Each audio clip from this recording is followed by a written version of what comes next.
Кажется, что Чебоксары можно смело назвать городом муралов.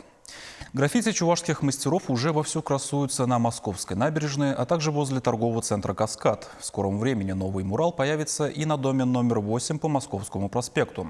На торцевой стене четырехэтажного дома планируют нанести вот такой рисунок. На нем изображена рука и цветы, тянущиеся к свету. Автор Станислав Макаров. Так он интерпретировал тему «Учитель».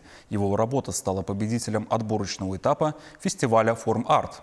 На изготовление мурала у него ушло примерно 1,5 месяца.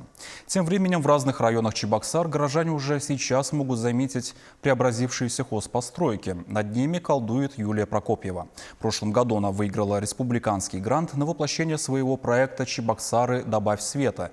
Девушке предстоит нарисовать 10 муралов. Первый на Солнечном бульваре готов.